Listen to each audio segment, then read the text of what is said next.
for that to occur prior to those meetings. Just another 30, so looks like it's 6 o'clock now and everybody's rolling in. So, welcome on this June 16th. We have 3 meetings this evening. First, of course, is a public hearing. And I'm going to now call the public hearing for Monday, June 16th to order. And I'd like to ask our corporate officer to please introduce the public hearing process and the first item on the agenda. Yes, Your Worship. The Local Government Act requires that a public hearing be held before a council adopts an amendment to the zoning bylaw or official community plan bylaw. Copies of the Director of Community Planning's reports and related information respecting the subject amendment bylaw have been available for public examination at the offices of the Planning Department in Parksville Civic and Technology Centre and on the city's website. At this public hearing, all persons who deem their interest in property affected by a proposed bylaw shall be afforded an opportunity to be heard on matters contained within the bylaw. Anyone wishing to be heard on the specific bylaw amendment must come to the microphone at the appropriate time and clearly give their name and civic address. The council members request that speakers restrict discussion to the application on hand, which is the proposed use of the land. Members of council may ask questions of persons after they have made their presentation. However, the main function of council members this evening is to listen to the presentations and not to engage in debate. Whether you are for or against any particular bylaw during the course of a public hearing, council would ask that you not display any outbursts as a courtesy to all present this evening. No presentations or submissions will be received by council on any application after the motion for termination of the public hearing for that application has been adopted. Lastly, when a public hearing item has been terminated, council requests those persons wishing to leave the council chamber do so in a quiet and orderly manner in order that the public hearing may commence with the next item on the agenda. The agenda item this evening is Zoning and Development Amendment Bylaw 2014 number 2000.92. The subject property is located at 272 Island Highway West and is proposed to be rezoned from Tourist Commercial CS2 to New Comprehensive Development Zone CD24. The purpose of the proposed amendment is to facilitate a mixed commercial residential use development.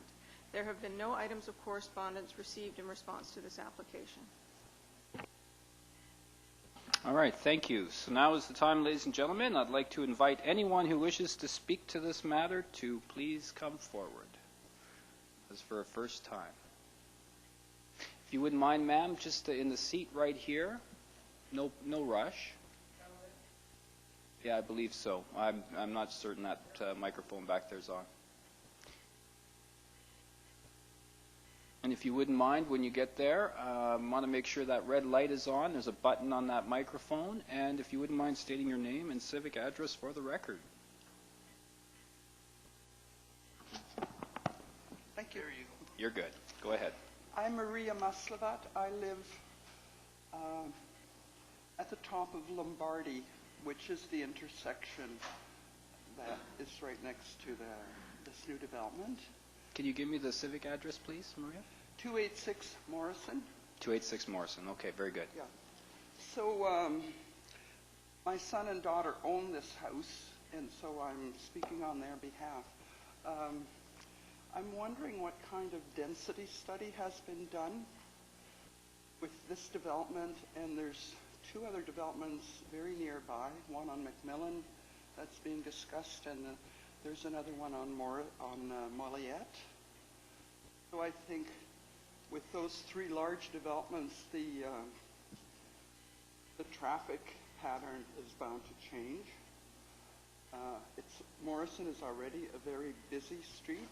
It was paved the year I moved in 2005. The traffic has increased. There's pedestrians, there's drivers, there's people walking their dogs, there's children.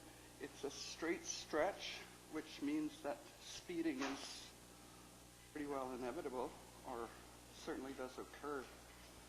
So I'm interested in the density aspect of this development. Quite a large development. The other concern I have is with my driveway, because I don't know if there's plans to have a light installed, or, you know, it's a very strange interest. It's a three-way stop with my driveway being the fourth. I don't know how to explain it. Morrison goes straight and then it butts up to Lombardy. There's no stop sign there now, so those are some of my concerns with, you know, coming down the road. Okay, I did hear a bit of a technical question there with respect to density. Mr. Russell, could you just touch on that briefly?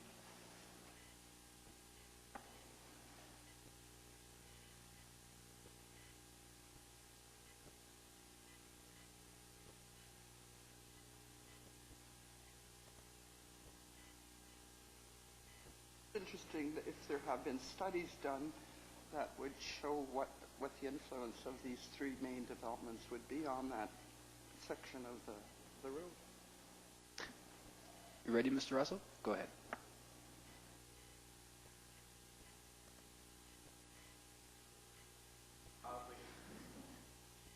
So, as part of every development application, we receive traffic impact assessments that are, and so they do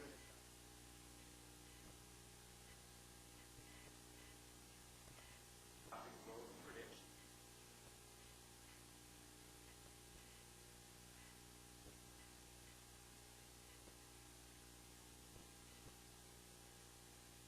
So it won't affect that intersection that I'm right.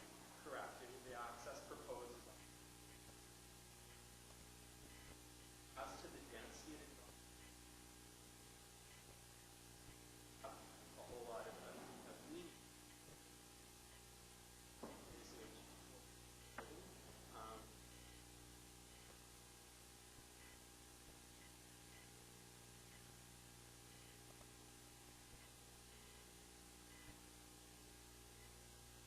Okay. This is probably not relevant to the meeting tonight, but I would really like to advocate or suggest that when the demolition starts happening, could they please do some rat patrol before they start bulldozing the buildings? I'm run over by rats. I phoned the city. I've never gotten an answer back, but there's rats.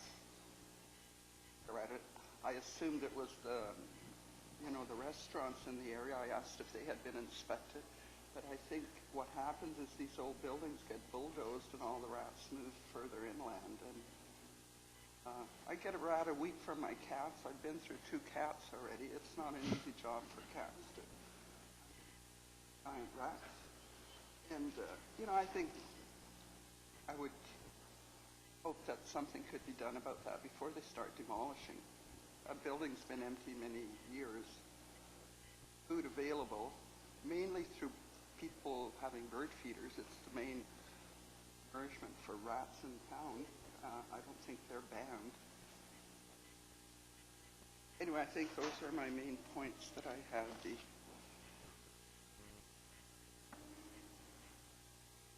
Thank you very much. Okay, very good. And should this project proceed to a deconstruction stage, we'll certainly take your concerns under advisement. I didn't. Should this development proceed to the point of deconstruction, we'll certainly take your concerns regarding rats under advisement. Okay? Yeah, I think that would be a thoughtful thing to do. All right, thank you. All right, ladies and gentlemen, for a second time, I'd like to invite anyone who wishes to speak to this matter to come forth now.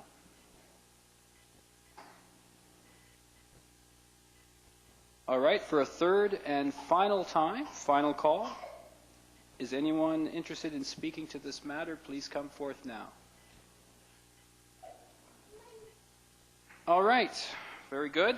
I'm going to request now a motion from Council to terminate the public hearing for Zoning and Development Amendment Bylaw 2014 number 2000.92, moved by Paul Davidson, seconded by Councillor Lefebvre. All in favor? Opposed? Carried.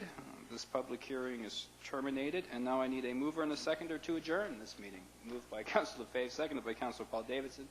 All in favor? Opposed? And that's carried. Thank you.